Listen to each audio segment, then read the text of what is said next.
we want to make sure that we are able to present a plan for a lasting and durable peace. That does include the US involvement, because if the US isn't involved, we will struggle to get that durable peace. Now, Keir Starmer says he wants a coalition of the willing to protect Ukraine as part of a peace deal. The phrase was used in 2003 to describe the countries that helped America take on Saddam Hussein. But are our European allies willing to do what's necessary to protect Ukraine? And is America willing to support them? Well, let's talk to Labour's Armed Forces Minister Luke Pollard, who joins us on the line. Good morning. Morning, Kate. There are reports overnight that France and the UK are proposing a one-month truce in Ukraine. How would that work?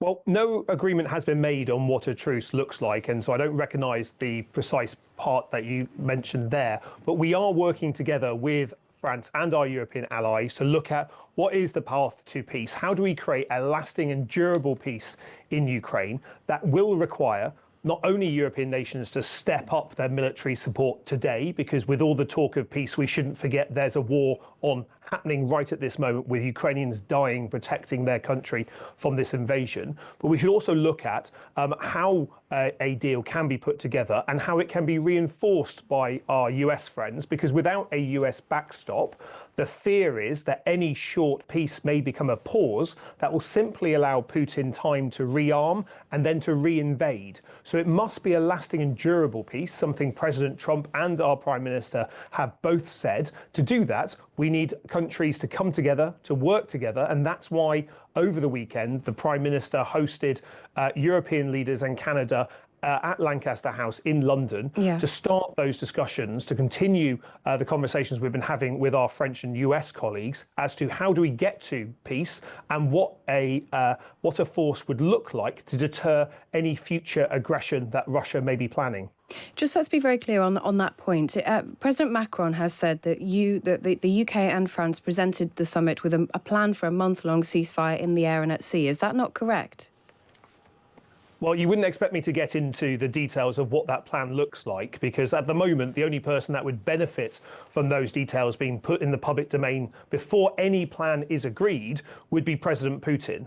And so I won't be able to talk about what the structure of a peace plan looks like or what any security forces, any security guarantees would look like afterwards. But I can say that the discussion was positive. European nations are clear that we need to do more. That's the reason why the Prime Minister announced an increase in defence spending to 2.5% of GDP last week. That's the reason why over the weekend we announced a £1.6 billion missile contract between Thales in Northern Ireland and Ukraine. And that will generate 200 jobs in Northern Ireland, directly in the Thales factory, tripling capacity. It will help Ukraine shoot down the cruise missiles and drones that are attacking their infrastructure, and it will build industrial capacity here in Britain that will ultimately help our own forces. Can we talk specifically about some of those plans, though, first, before we come on to that? I'm assuming that you're going to tell me you won't be able to give me a number for UK troops and UK planes in the air. Is that correct?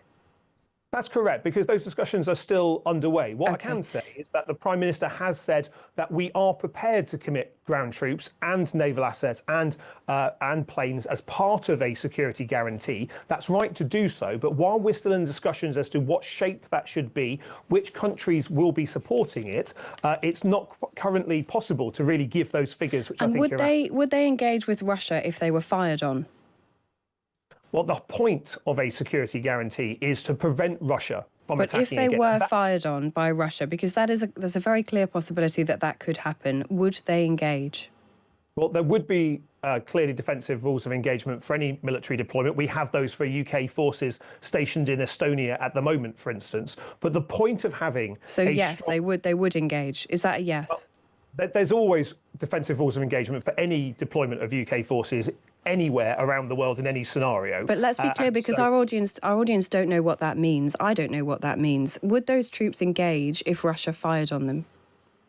Well, there are policies in place for any deployment of UK forces anywhere around the world that gives the rules effectively of what they should do if they come under fire, if there's a disaster, if there's an emergency situation. Now, that's standard for any deployment of UK forces. And what we would be seeking to have in our discussions with our European allies is a clear sense of what is the purpose of that force, how it is backed up by additional forces. Now, that's where the US backstop is so important.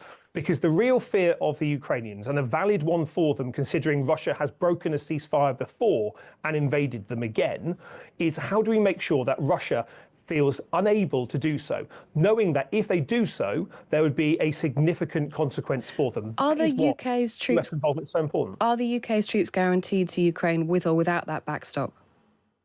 But we think it is essential that there is a US backstop to make this work. I understand that, and I've heard those arguments rehearsed by the Prime Minister over the weekend. Are those UK troops guaranteed to Ukraine with or without a US backstop?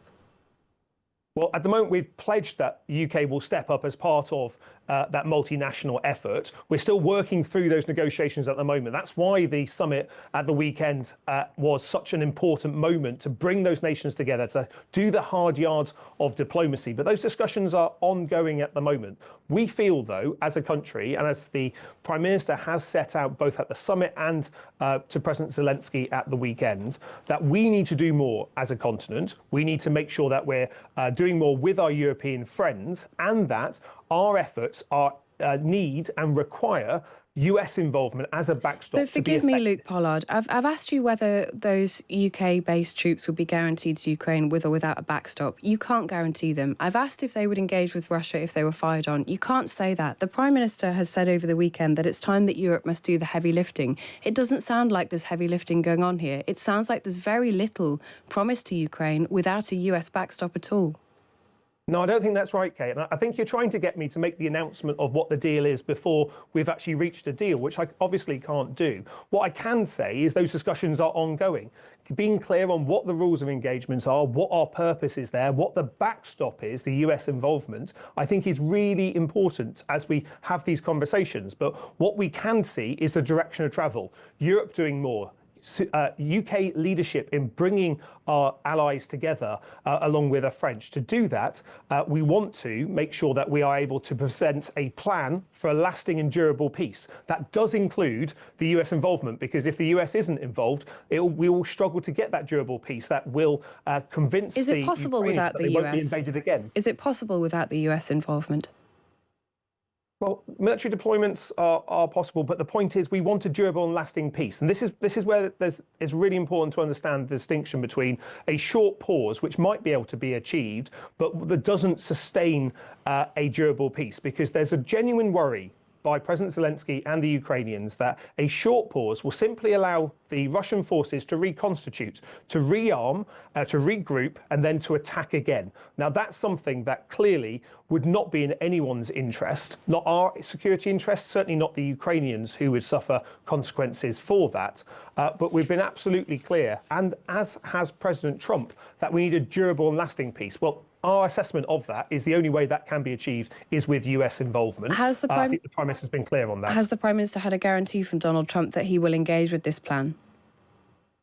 I mean, the discussions with Donald Trump are continuing. The Prime Minister has spoken to him twice since Friday, and we'll continue to have those discussions in the days ahead. Indeed, you should expect senior military officers, officials and ministers to be in the United States. I believe the Defense Secretary will be there later this week to continue conversations with his US counterpart. These discussions are ongoing, and I think what we have at the moment is this moment where we've got UK leadership along with our French allies bringing our close allies together to create what needs to be a lasting and durable plan that will require US involvement. Finally, I have to ask you, Mike Waltz, the US National Security Advisor, has said President Zelensky needs to go. What is the UK's position on that? Well, President Zelensky is a democratically elected leader, and it's for the Ukrainian people to decide who their president is. Luke Pollard, Labour's Armed Forces Minister, really appreciate your time on the programme this morning. Thank you. Thank you. What's really important, I think, about that interview, which I found fascinating to listen to, Kate, is we're getting...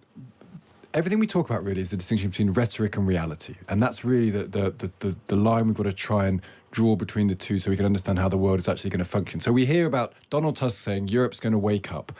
Keir Starmer says heavy lifting. We've got military capability. We're going to use military capability. But everything in that conversation came back to the US backstop. And there is not a guarantee that if Europe was serious, Europe would say whether or not we get a backstop, we're doing this anyway. And that did not come out of that interview.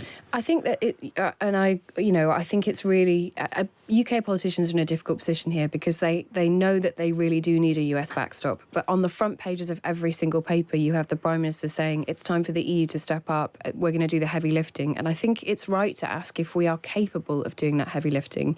I want to sort of ambush our business correspondent, Dominic O'Connell, who's here in the studio for the next item. But before we talk to you about some of the business, Dom, you wrote a really fascinating piece and you handed me the figures for this. I didn't get round to asking the Minister about it, but it's fair to say, isn't it, that on defence alone, on nuclear, they are vastly over budget, this government, on nuclear spend. And, even a small increase in costs swallows up the whole of the new spending on defence. So the reality, as Stig says, is very difficult to manage. Yeah, nuclear submarines tend to sort of go under the water, be below the water, no pun intended. But we haven't really focused that much on what's happened to the cost of the nuclear program. So we're finishing off the Astute Hunter-killers and started work on the Dreadnought program, which is the replacement for the boats that carry the deterrent, the missiles. They were put on hold several times over the past 20 years, notably by David Cameron, who put them on hold for 4 years in 2010. The total cost has gone up and up and up really quickly. They always provide this 10-year ahead number. I think in 2015 2015 it was like 40 billion. Oh, you've written them all down for me. In 2019, it was 44 billion. By 2022, that had gone up to 60 billion. And then there was this giant jump between 2022 and 2023 to 100 billion. So even if that goes up by 10%, that takes out 1 year's worth of the 13.4 billion that Keir Starmer was promising. I don't think there's any way that they're going to keep the increase in the submarines program to 10%. It is already 40% of the MOD's budget going forward. It's likely to be more than that. And if you look through the National Audit Office report on the Ministry of Defence, you don't have to go very far past nuclear to find a whole bunch of other programs that are either not budgeted for at all, i.e. there's no number beside them, or they're in the red or amber category where the costs are likely to go up. So the risk here is that, just so I think to put it in terms people might also think about, if they increase spending from 2.3 to 2.5 and then to 3%, an awful lot of that money won't suddenly go on brand new troops, brand new ordnance that goes to Ukraine. A lot of it might just be filling in the overspend that they've already committed to. Well, and the other part of this is the strategic defence review. So some of these programs may simply never happen or be cut back. On the nuclear one, though, it is ring-fenced. In 2023, the Treasury said that the Ministry of Defence had to ring-fence a nuclear program. So programs that don't contribute to the nuclear deterrent are the first ones to be cut. And the political question here, Kate, just to round this off, is that if we don't have the gear to do it, if the Europeans don't have the gear to do it, or the will, or every country in Europe has the will to do it, which is not at all clear, then you do need America. And the last time we saw America, they were kicking Zelensky's butt out of the White House. Yeah, and I think that's the difficult tightrope Keir Starmer's walking. He's spoken to Donald Trump a couple of times. He's clearly trying to manage this situation towards an American backstop or some kind of support. But I think the difficulty is Trump sees that as within the minerals deal, and whether or not that's enough for Zelensky is a much bigger question.